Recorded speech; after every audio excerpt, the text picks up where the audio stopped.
My name is Gunnar Branson, and I love real estate. Real estate is my life. It's all of our lives. It is the collective impulses and desires and needs of all of us expressed in the world around us, in the environment, the built environment. An environment that is almost invisible to all of us because it's everywhere. It's where we live, it's where we work, it's where we play. And if you learn how to read what is happening in real estate, you can start to understand a little bit better about what we are doing as a people, as a civilization. And by understanding what we're doing, you can start to anticipate the future. All very exciting. I know. You were really, really excited about the commercial real estate talk that was at the end of the TED conference. Again, I apologize. But it is much more interesting than you think it might be. In order to explain a little bit about how you can read real estate and about how you can understand that actually real estate is about to go through one of the most incredible changes it has experienced since 1450, I'm going to have to go back a little bit and tell you a little bit of theory. So again, forgive me, I know the cocktail awaits. Back in 1968 or so, Gaston Bachelard, a philosopher, wrote a book called The Poetics of Space. And I apologize to anyone here who is French for my bad pronunciation. He wrote about something called desire lines. And quite simply, desire lines are the lines we leave behind us as we go through the world, as we make the world work for ourselves, as we do the things that we want to do. We leave a line behind us. And we've all seen them. We all know exactly what they are. We've all seen in a park, in a college campus, desire lines. These are the paths that we leave in the grass, right? Where everyone's taking a shortcut to get to where they're trying to go. What I love about desire lines is they will not be resisted. Have you ever noticed a desire line where they take a big rock and they put it right in the center of the desire line, and then you have two desire lines? It drives architects crazy because they make these beautiful paths made out of concrete and stone and crushed gravel that we're all supposed to travel in geometric patterns between buildings. We love geometric patterns, don't we? We all love going down the lines of our architectural fantasies. Well, after this idea was developed, a lot of smart architects have started to say, wait a minute, I'm not going to build those anymore. I'm just going to create an entire campus of buildings, and then I'm going to put grass everywhere in between them, wait a year, and then put my path right where people want it to be. That's called following a desire line. And when you have a deep, big, muddy path, that's a big path. A lot of people are traveling there. When you have a light one, you create a little footpath. It's quite simple. Reading desire lines, once you learn how to do it, is actually the easiest thing in the world to do because what you're doing is looking for the tracks that we leave behind us. Now, this has been done to great effect on things big and small, on desire lines that we're leaving around us all the time. I want you to think about a particular place of desire that we've talked a lot about today. Music. Cast our minds back, way back to ancient times. 2000. When we listened to music on discs, and before that, records. Remember records? Vinyl. Old school, right? Well, something happened. And that was that someone really smart realized that there was a desire line in play. And that was that we were not buying albums. We were not buying records or CDs. We were buying songs. And you all know this story. We all like to look down our noses at those idiots at Warner Brothers or Sony Music. And oh, how foolish. They didn't understand the internet was coming. Well, they've been selling a lot of records for a long time. They were a lot smarter than us. They were a lot richer than us. They sold, back in 2000, total sales of CDs, cassettes, and vinyl was somewhere just shy of $37 billion worldwide. $37 billion. If I am making $37 billion a year, I must be right. And look at all the record demand that there is. And the record demand keeps coming. There's so much demand for records. No, there is demand for songs. And iTunes came out and within 5 days sold 1 million songs. And then 200 million within a year, 1.5 billion by the summer of this year. And they took half the business away. Half in less than 10 years. If that doesn't scare anyone who's selling anything, it should. Because the instant that you are selling something different from what people are buying, you are vulnerable. Because desire will always win. We will always make things work for ourselves. And a problem and a question that I've been asking in commercial real estate for a long time is that we sell square footage. So whether you are buying space for your coffee shop, or you're buying an apartment or a home, or you're buying office space, you're actually looking for something that you need. You need very much. You need a space in order to do the things that you do. And all we're selling in real estate is square footage. We tell you how much it costs per square footage. We tell you how much square footage. And yet, somehow you're making that space work for yourself. And it's marvelous, I think, the way that we adapt this imperfect thing called square footage into something that we somehow approximate life with. It's an exciting kind of way that we are selling the wrong thing and people are buying another. So, what is going on? How are we living that is not necessarily jibing with our current real estate?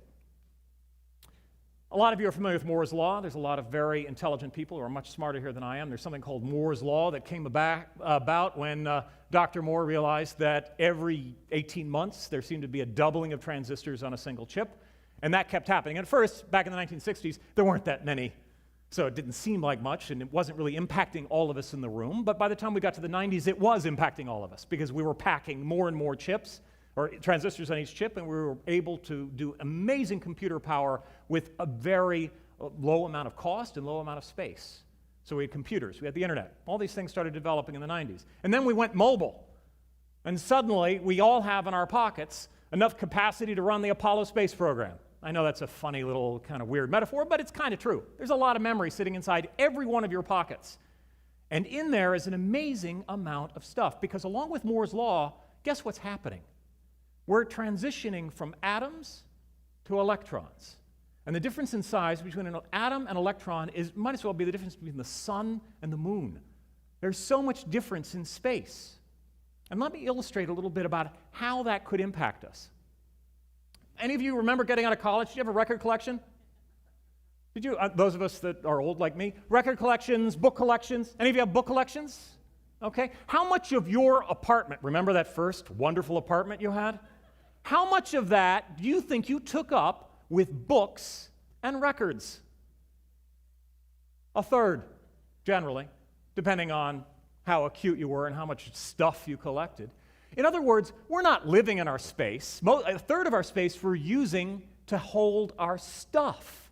And what happens when your stuff all fits here? People in their 20s are buying more than we did, but they're also buying less. It all fits into one of these. It's amazing. A lot of people I know that own and manage apartment buildings are amazed at how fast people in their 20s are moving. When I was in my 20s, remember moving? The amount of beer you had to give people and pizza just to help you move? All your crud? They move in an afternoon. Oh, am I packed? I guess I'm packed. So these are going away. They're all fitting into this. Interesting thing is happening. The average apartment floor plan, this is what it looked like 5 years ago. Here's what the new ones are looking at now. We're taking about 100 square feet of space out of apartments. By the way, this apartment rents for more money, and it's a much nicer place. It just has less room for all that stuff. And people are not buying it on a per square footage basis. Notice, I'm a real estate guy, so I'm saying 578 square feet. But the person buying it is buying a beautiful bedroom, an incredible living room, and a very small kitchen, because I don't cook, really, and I don't want to pay for it. But I do get an incredible lounge downstairs. The new apartment buildings that are being built, by the way, they're not being built in Chicago because our economy is still recessed here. But in Washington, D.C., where there's lots of government money, these kinds of buildings are going up, apartment buildings for young people, and what they're doing is they're putting a boutique hotel environment. And where are people living? They're living in the lobby. That's where they're watching TV, on their pad. That's where they're reading a book. That's where they're listening to music, together. Because an interesting thing is happening in real estate. Because it's an interesting thing that's happening amongst people. We are getting smaller, and we are getting closer. All these doomsayers that say that these digital devices are making us antisocial, it's making us more social. Because it allows us to connect to more people, more things, more ideas than ever before with less space. And space, you see, costs money. That's why we all moved out to the suburbs, so we could get more space to put our stuff. But if we're in the city with no stuff, we have the same amount of space. And now we get to be with people. And people are where we get the ideas, like in this meeting right here. People are where we get excited. We like being with each other. It excites the neurons. It gets us going. It allows us to live and express ourselves in ways we never could before. Offices, the same thing is happening. The typical office lease for a law firm today, over the last 3 years, has been a third less than it was 10 years ago. In other words, a third less space per person, per lawyer, than ever before. Now, this is important because lawyers are really boring and very predictable. And lawyers like big, expensive office buildings. In fact, most of the money made in our big cities today is made off of law firms. God bless them. But here's the problem. The reason lawyers took all that space is they had big libraries filled with law books. Now they have one shelf with law books so they can be shown on video with the law books behind them. They use a database. So a third of their space was taken up by books that are now gone. Every time they're signing up for a new lease, they're getting rid of that space because it's just very expensive insulation. Remember these? You know, for fun, okay, just for fun. Next time you're in an office, a really fancy office, go by and just start looking inside the file cabinets. See what you see. Generally, probably for me, a non-scientific survey is mostly what you find is shoes. Because we've been collecting all these shoes, they're filling up our apartments, and we have to put them in the file cabinet. I don't know. Lots of shoes and files from, the old days, 1995, when we actually had files. So they don't have as much file space as they did before. And they also don't have as much support staff. And more important, they don't live in their offices anymore. So you talk to a lawyer today and you say, listen, is it still like it was in the 90s when you lived there 24/7 and you went there on a Saturday afternoon and everyone was there? And they'll say no. It's empty on the weekends because they all have laptops. They're still working around the clock because, God bless them, lawyers work. They work all the time. But now they can work at home, and they'd rather do that than come into the office. So they need space to have meetings. They need space to collaborate. They need to connect somewhere. They just don't need quite as much space for the stuff. This may be the look of the office of the future. Small floor plate, lots of windows, fun to go to. Not the big IBM tower that we had before. The space is looking better than it ever looked before because you can afford it now. So my per square footage cost goes way up, right? If I'm renting space from someone, it used to be $50 a foot, now it's $100 a foot.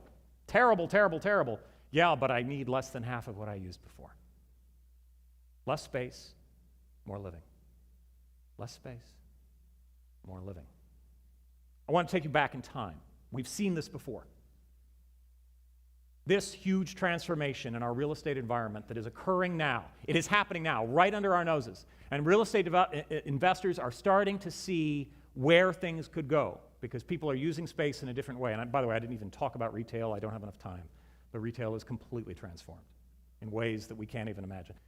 Maybe we're selling a seat. Maybe we're selling a club membership in an apartment. Maybe, so you can change apartments every 6 months. I don't care as long as you stay in my apartment building or in my neighborhood or in my buildings. If I own buildings in multiple countries and you need to change where you live every 6 months, fine.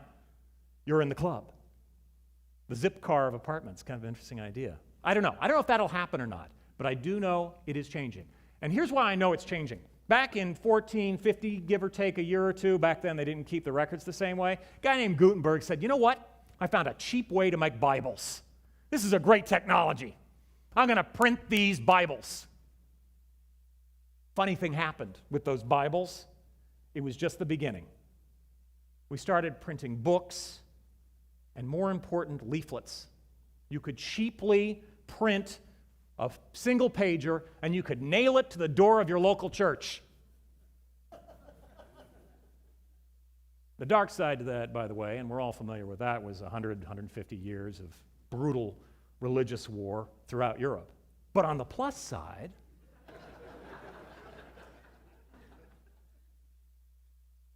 it changed the way we looked at the world, and it certainly changed real estate. Before that, there was no real estate business. The king owned the real estate, and the rest of us had huts and carts, right? Then we wanted to read books, but in order to get the books, you had to store them somewhere dry, right? So you had to have a dry place to put it. So you had to create shops and warehouses. Not only that, you had to manufacture it. So you had to create factories to manufacture the paper in order to print it. And you needed to have stores, you needed to have retail, and lo and behold, you needed to have universities because people had to learn how to read in order to read the things that you had there. So you created university towns. Oh, and if you had a town, that meant you had to sell people stuff. So you suddenly had a civilization made up of towns, not just of kings. You had merchants, you had buildings, you had schools, you had offices, you had apartments, you had real estate. We were created by the printing press, those of us that live in real estate. Then a funny thing happened back in the 20th century. I know, way back when. Someone said, you know what? I can help our spies get information across to each other, and I can help our university researchers get some information back and forth through this ARPANET. It became the internet. The internet then was adopted for other things, including crazy people inciting, war, which I'm a little worried about. But also the greatest period of literacy our globe has ever known. More people read than ever before. More people have access to every book ever written. More people are able to think and connect to other people than ever before, and more people want to live in cities. And more people need real estate to do what it should do for them. Our world looks like this now. It's an exciting time to be, and it's an exciting time to be in real estate. Because all of us are going to have less space and more life. Thank you.